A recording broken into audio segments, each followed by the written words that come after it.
Hello and welcome to this lesson. Now we're going to talk about something called hash maps. All right, we've looked at lists, we've looked at sets.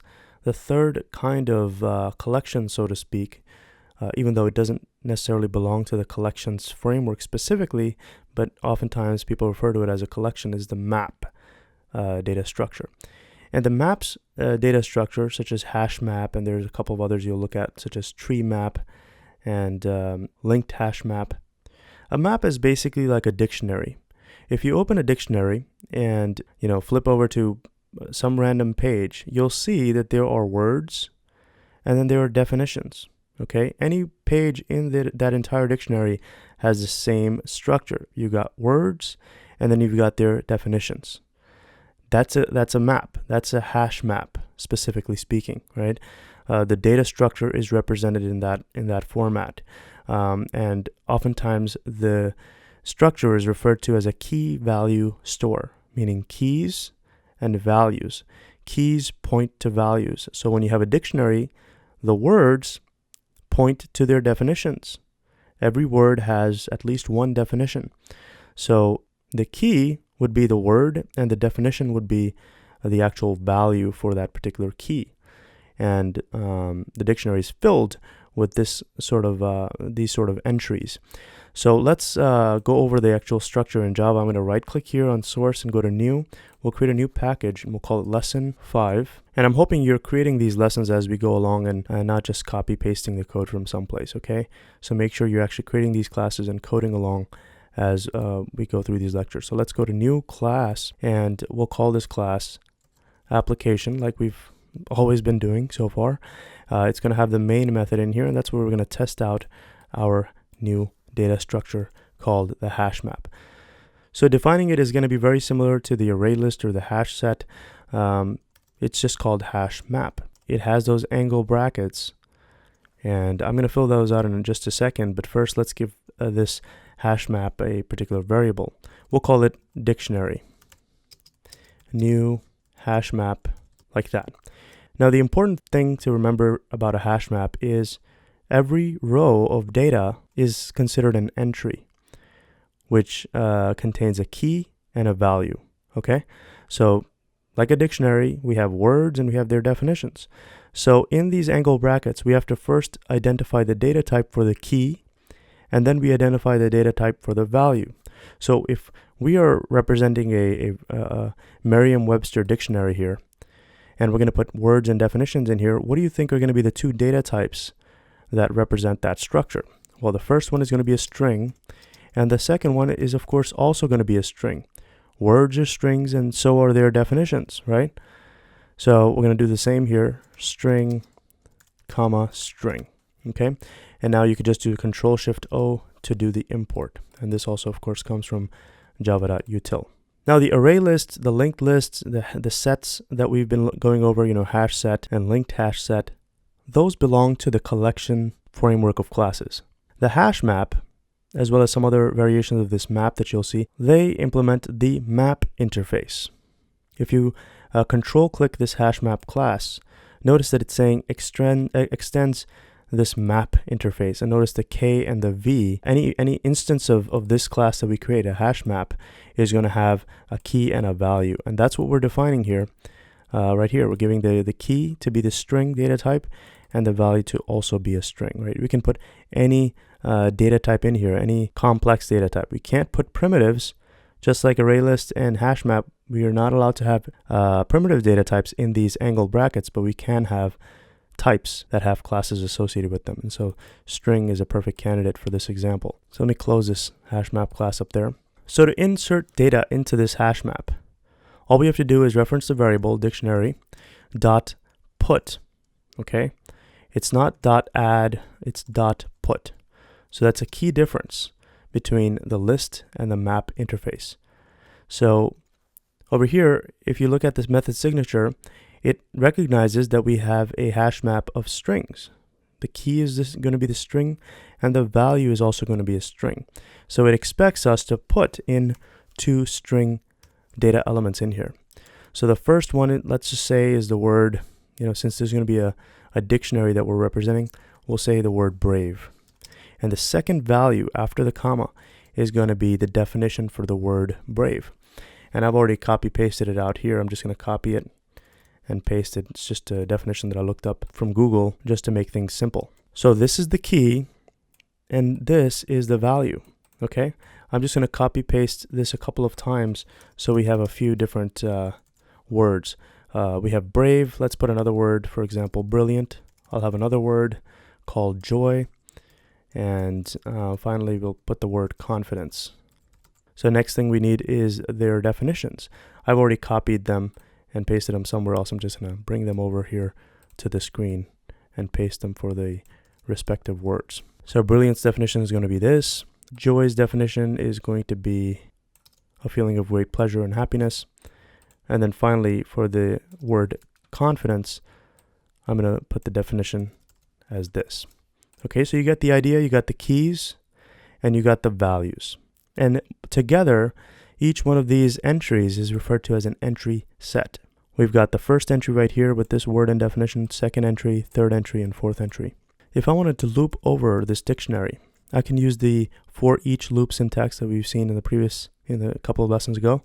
That's going to be for, we give the data type string, and we'll just call it word. Next, we need to give the collection that we're going to iterate over. In this case, we can't use dictionary like that. We cannot do that. If this was a list or a hash set, that's all that would be required. But in this case, we need something called dictionary dot, and we need to invoke the key set method like that.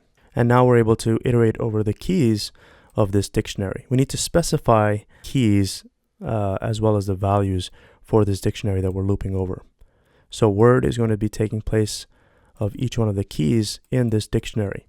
This is different than what you saw in the array list or the linked list.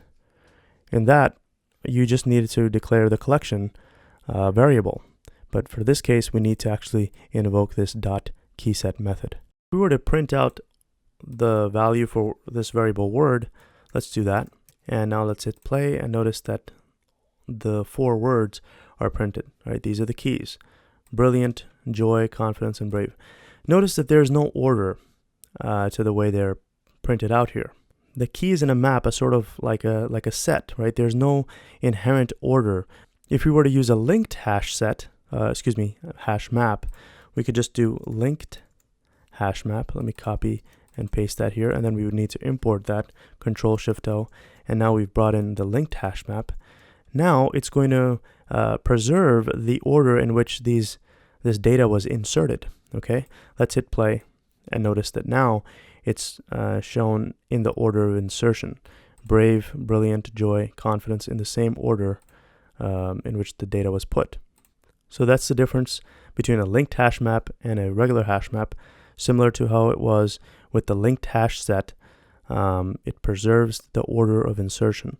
Now, if I wanted to see the actual values for each one of these words, I could do dictionary dot get, and as an argument to this get method, we pass in the actual key. So let's put in the specific word, and now we'll get all of these definitions in the order of insertion because we're using a linked hash map. So let's hit play, and whoops, I have to print out these values, right? So let's just surround this with a print line statement like so, and let's hit play and notice that now we're getting those definitions in the same order as they were inserted.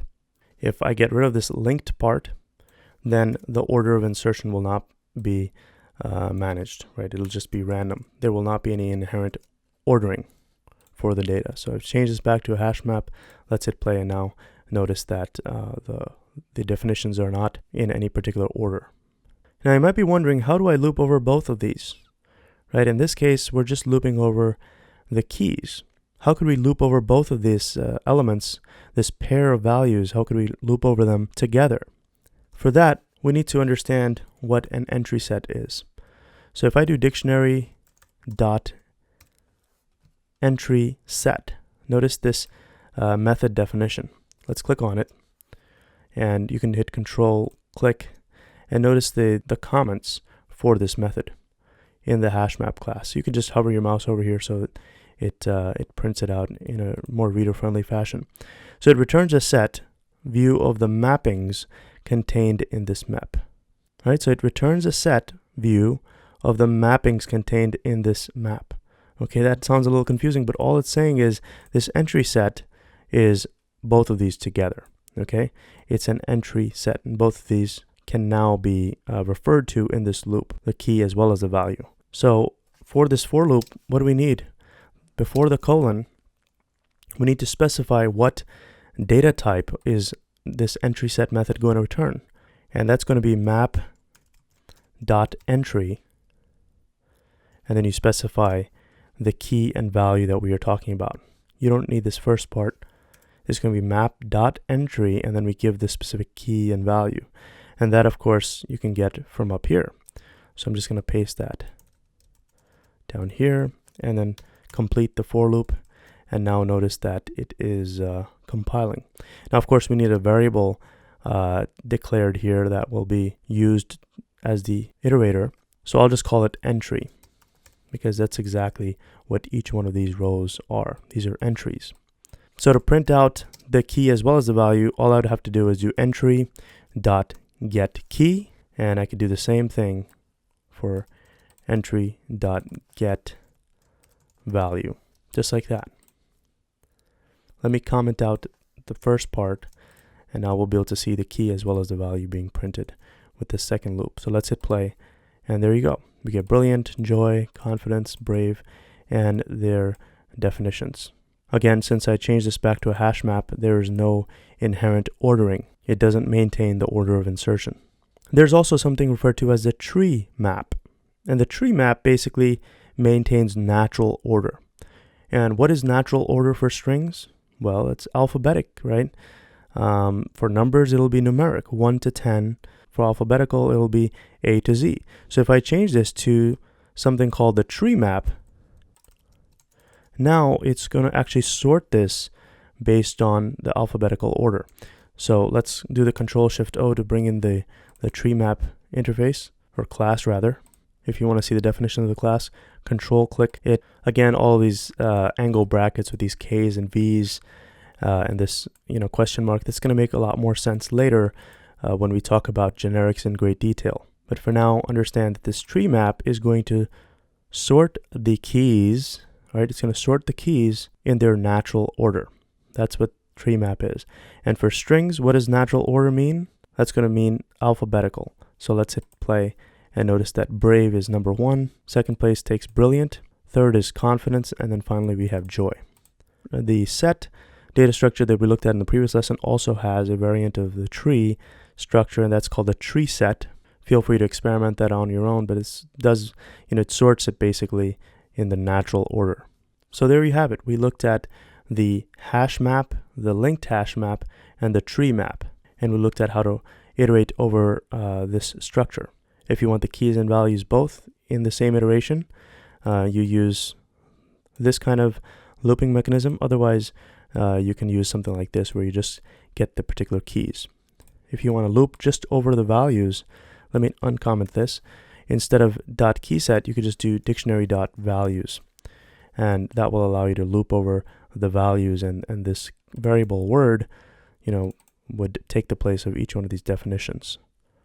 Now, if you have your own user-defined type in these angle brackets we looked at in the previous lesson, that to order them in any way, you'd have to implement the comparable interface for that particular type. Now, these types are provided by Java, right? These strings and integers and so on.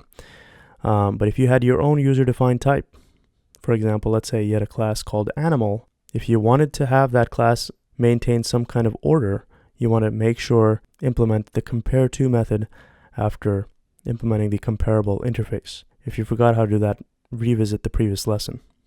Now, one quick thing, if I copy and paste this brilliant again at the end of this dictionary, right? I have brilliant up here, and I'm going to paste it here again, and I'm just going to put some random text as the definition. What do you think is going to be the final value when we print it out? Let me comment out this.